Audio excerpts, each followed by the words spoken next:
নমস্কার বন্ধুরা, welcome to Bithi's kitchen. Bithi's কিচেনে সবাইকে স্বাগত। আজকে আমি তোমাদের সাথে শেয়ার করে দেখাবো ম্যাগি আর ডিম দিয়ে দারুণ টেস্টি একটা রেসিপি।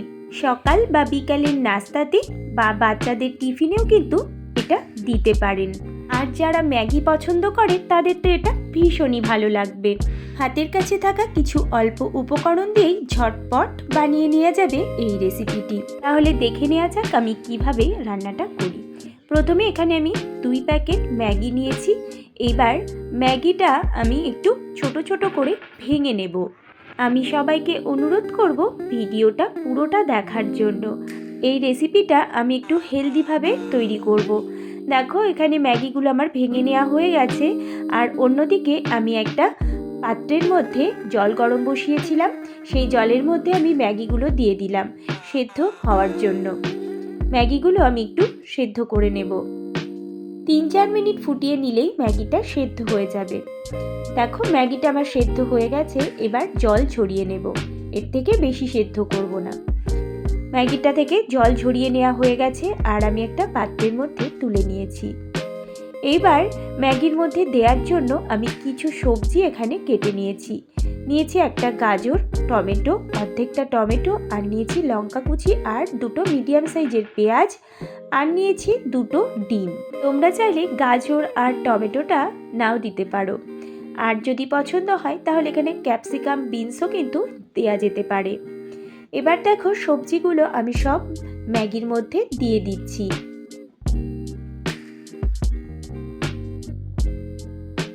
সবজিগুলো দেয়া হয়ে গেছে। এবার দিয়ে দেব ডিম 2টো।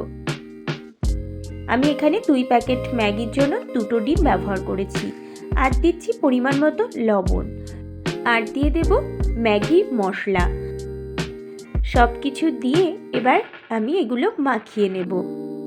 লবণটা অবশ্যই কিন্তু এখানে বুঝে ব্যবহার করবে, যেহেতু ম্যাগি মশলার মধ্যে লবণ আর মিষ্টিটা থাকেই, তাই লবণটা এখানে বুঝে ব্যবহার করতে হবে। দেখো সব কিছু ভালোভাবে আমি মাখিয়ে নেব। এটা কিন্তু খুব সহজেই তৈরি হয়ে যায় আর খেতেও হয় অপূর্ব।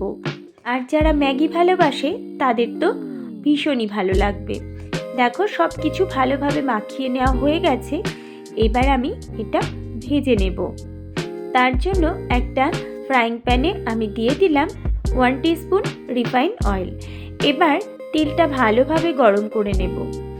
দেখো তেলটা আমি প্যানের চারিদিকে ছড়িয়ে দিচ্ছি।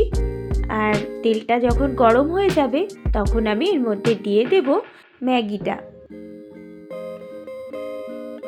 এইবার আমি একটা হাতার সাহায্যে চারিদিকে ছড়িয়ে গোল করে একটা শেপ দিয়ে নেব।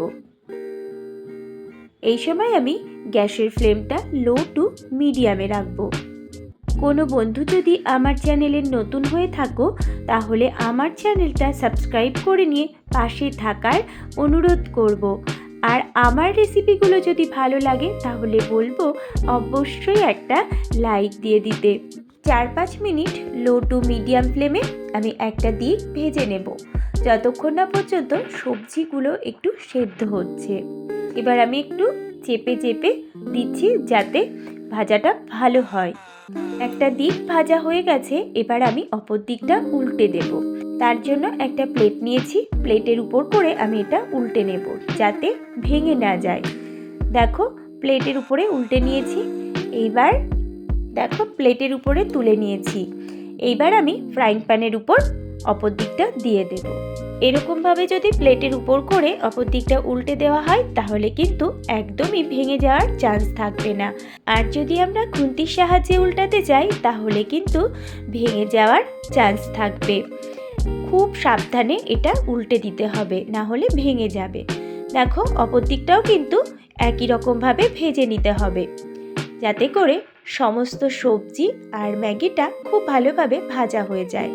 দেখো ম্যাগিটা আমার ভাজা হয়ে গেছে। এইবার আমি প্লেটের উপরে তুলে নিচ্ছি। 2টো দিকই কিন্তু খুব ভালোভাবে ভাজা হয়ে গেছে। এবার বাদবাকি ম্যাগিটাও আমি একই রকমভাবে তৈরি করে নেব। তাহলে তৈরি হয়ে গেছে আমাদের ম্যাগির অমলেট। এবার আমি পিস পিস করে কেটে নেব। তোমরা কিন্তু অবশ্যই বাড়িতে একবার এরকমভাবে তৈরি করবে।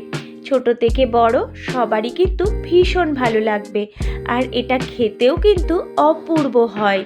একবার হলেও ট্রাই করবে, আশা করছি তোমাদেরও ভীষণ ভালো লাগবে। এটা তো বাচ্চাদের অনেক পছন্দ হবে।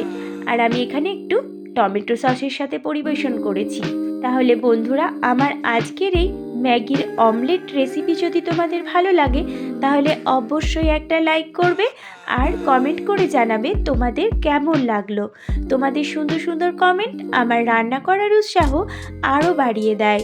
আজ তাহলে আসি, আবার হাজির হব অন্য কোনো রেসিপি নিয়ে। ভালো থাকবে, সুস্থ থাকবে, আর আমার সাথে থেকে আমার রেসিপিটা পুরোটা দেখার জন্য সবাইকে অসংখ্য ধন্যবাদ।